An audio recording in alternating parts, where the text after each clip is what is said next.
ಅರ್ಥ ಆಯ್ತಾ? Hi friends, welcome to my channel. ಇದು RCBಯ ಹೊಸ ಅಧ್ಯಾಯ. ಈ ಮಾತು ಹೇಳಿದ್ದು ಬೇರೆ ಯಾರೂ ಅಲ್ಲ, ಕಿಂಗ್ ಕೊಹ್ಲಿ. ಹೌದು, RCBಯ ಅನ್ಬಾಕ್ಸ್ ಇವೆಂಟ್ನಲ್ಲಿ ಈ ಮಾತನ್ನು ಹೇಳಿದ್ದಾರೆ. ಅದರಲ್ಲೂ ಕನ್ನಡದಲ್ಲೇ ಮಾತನಾಡಿದ ಕಿಂಗ್ ಕೊಹ್ಲಿ ಇದು RCBಯ ಹೊಸ ಅಧ್ಯಾಯ ಅಂತ ಹೇಳಿದ್ದಾರೆ.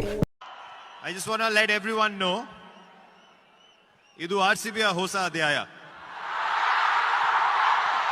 Please smash that buzzer, the three of you. ಈ ಮೂಲಕ RCB ಅಭಿಮಾನಿಗಳಿಗೆ ಕಿಂಗ್ ದೊಡ್ಡದೊಂದು ಸೂಚನೆ ಕೊಟ್ಟಿದ್ದಾರೆ. ಫ್ರೆಂಡ್ಸ್, ನಿಮ್ಗೆ ಈಗಾಗಲೇ ಗೊತ್ತಿದೆ, RCBಯ ಅನ್ಬಾಕ್ಸ್ ಇವೆಂಟ್ ನಡೆದಿದೆ ಮತ್ತು ಇದರಲ್ಲಿ RCBಯ ಹೊಸ ಟಿ ಶರ್ಟ್ಗಳನ್ನು ಬಿಡುಗಡೆ ಮಾಡಿದ್ದಾರೆ. ಕಳೆದ ಬಾರಿ ಕಪ್ಪು ಹಾಗೂ ಕೆಂಪು ಬಣ್ಣದಿಂದ ಮಿಂಚಿದ RCB ಜೆರ್ಸಿಯು ಈ ಬಾರಿ ನೀಲಿ ಹಾಗೂ ಕೆಂಪು ಬಣ್ಣದಿಂದ ಮಿಂಚಲಿದೆ. ಮತ್ತು ಕೇವಲ ಜೆರ್ಸಿ ಕಲರ್ ಮಾತ್ರ ಬದಲಾಗಿಲ್ಲ, ಬದಲಿಗೆ ತಂಡದ ಹೆಸರು ಮತ್ತು ಲೋಗೋವನ್ನು ಕೂಡ ಬದಲಾಯಿಸಲಾಗಿದೆ. ಇದುವರೆಗೆ RCBಯನ್ನು ಬ್ಯಾಂಗ್ಳೂರ್ ಎನ್ನುವ ಹೆಸರಿನಿಂದ ಗುರುತಿಸುತ್ತಿದ್ದರು. ಆದರೆ ಇನ್ಮುಂದೆ ಅಪ್ಪಟ ಕನ್ನಡದ ಹೆಸರಾದ ಬೆಂಗಳೂರು ಎನ್ನುವ ಹೆಸರನ್ನು ಇಡಲಾಗಿದೆ.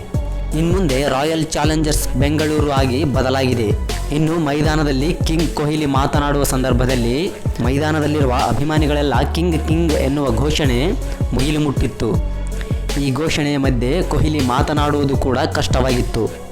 ಹೀಗಾಗಿ ಕೊಹ್ಲಿ ಒಂದು ಮನವಿ ಮಾಡಿಕೊಂಡರು, ನನ್ನನ್ನು ದಯವಿಟ್ಟು ಕಿಂಗ್ ಎಂದು ಕರೆಯಬೇಡಿ, ಕಿಂಗ್ ಎಂದು ಕರೆದರೆ ನನಗೆ ಮುಜುಗರವಾಗುತ್ತೆ ಅಂತ ಅಭಿಮಾನಿಗಳ ಹತ್ರ ಕಿಂಗ್ ಕೊಹ್ಲಿ ಮನವಿ ಮಾಡಿಕೊಂಡಿದ್ದಾರೆ. ಆದರೆ ಅಭಿಮಾನಿಗಳು ಈ ಮಾತನ್ನು ಕೇಳೋಕ್ಕೆ ರೆಡಿ ಇಲ್ಲ. ಕ್ರಿಕೆಟ್ ಲೋಕದ ರಾಜನನ್ನು ಕಿಂಗ್ ಎಂದು ಕರೆಯದೆ ಮತ್ತಾರನ್ನು ಕರಿಬೇಕು ಹೇಳಿ? ಇದೀಗ RCBಯ ಹೊಸ ಅಧ್ಯಾಯ ಶುರುವಾಗಿದೆ. ಈಗಾಗಲೇ ಹುಡುಗಿಯರು ಕಪ್ ಗೆದ್ದಿದ್ದು, ಈಗ ನಾವು ಸಹ ಕಪ್ ಗೆದ್ದು ನಿಮಗೆ ಡಬಲ್ ಖುಷಿ ಕೊಡ್ತೀವಿ ಅಂತ ಹೇಳಿದ್ದಾರೆ. ಕಳೆದ 16 ವರ್ಷಗಳಿಂದ RCB IPL ಟ್ರೋಫಿ ಗೆದ್ದಿರಲಿಲ್ಲ. ಪ್ರತಿ ಸರಿ ಈ ಸರಿ ಕಪ್ ನಮ್ಮದೇ, ಈ ಸರಿ ಕಪ್ ನಮ್ಮದೇ ಅಂತ ಹೇಳ್ತಾನೆ ಬಂದಿದ್ದೇವೆ, ಆದರೆ ಕಪ್ ನಮ್ಮದಾಗಿರಲಿಲ್ಲ. ಆದರೆ RCB ಗರ್ಲ್ಸ್ WPL ಟ್ರೋಫಿ ಗೆದ್ದು ಕಪ್ ನಮ್ಮದೇ ಅಲ್ಲ, ಕಪ್ ನಮ್ಮದು ಅಂತ ಹೇಳಿದ್ದಾರೆ. RCB ಗರ್ಲ್ಸ್ ಕಪ್ ಗೆಲ್ತಾ ಇದ್ದಂತೆ RCB ಹುಡುಗರಿಗೆ ನಡುಕ ಶುರುವಾಗಿದೆ. 16 ವರ್ಷಗಳಿಂದ ಗೆಲ್ಲದ ಕಪ್ಪನ್ನು ಕೇವಲ 2 ವರ್ಷದಲ್ಲಿ ಹುಡುಗಿಯರು ಟ್ರೋಫಿ ಗೆದ್ದಿದ್ದಾರೆ. ಇದನ್ನು ಇಟ್ಕೊಂಡು ಸೋಷಿಯಲ್ ಮೀಡಿಯಾದಲ್ಲಿ ಫ್ಯಾನ್ಸ್ಗಳು ಟ್ರೋಲ್ ಮಾಡ್ತಾ ಇದ್ದಾರೆ. ಹೌದು, ಹುಡುಗಿಯರೇನು ಟ್ರೋಫಿ ಗೆದ್ದು ಸಂಭ್ರಮಿಸಿದ್ರು, ಆದರೆ ಹುಡುಗರು ಕಪ್ ಗೆಲ್ಲೋದು ಯಾವಾಗನ್ನುವ ಪ್ರಶ್ನೆ ಎಲ್ಲರಲ್ಲೂ ಮೂಡಿದೆ. 16 ವರ್ಷದಿಂದ IPL ಟ್ರೋಫಿ ಗೆಲ್ಲದ RCB ಬಾಯ್ಸ್ ಈ ವರ್ಷ ಚಾಂಪಿಯನ್ ಆಗುವ ಒತ್ತಡದಲ್ಲಿದ್ದಾರೆ. ಹೆಣ್ಮಕ್ಳು ಟ್ರೋಫಿ ಗೆದ್ದಿರುವ ಕಾರಣದಿಂದ RCB ಬಾಯ್ಸ್ ಸಹ ಟ್ರೋಫಿ ಗೆಲ್ಲಬೇಕಿದೆ. ಈ ಸಲ ಹೆಣ್ಮಕ್ಳು ಕಪ್ ಗೆದ್ದಿರೋದ್ರಿಂದ ಹುಡುಗರಿಗೂ ಸಹ ಕಪ್ ಗೆಲ್ಲುವ ಆಸೆ ಇನ್ನೂ ಹೆಚ್ಚಾಗಿದೆ. ಹೀಗಾಗಿ ಹುಡುಗಿಯರು ಮತ್ತು ಹುಡುಗರು ಒಂದೇ ವರ್ಷದಲ್ಲಿ ಕಪ್ ಗೆಲ್ಲಲಿ ಎನ್ನುವ ಆಸೆ ಅಭಿಮಾನಿಗಳಲ್ಲಿ ಇನ್ನೂ ಹೆಚ್ಚಾಗ್ತಾ ಇದೆ.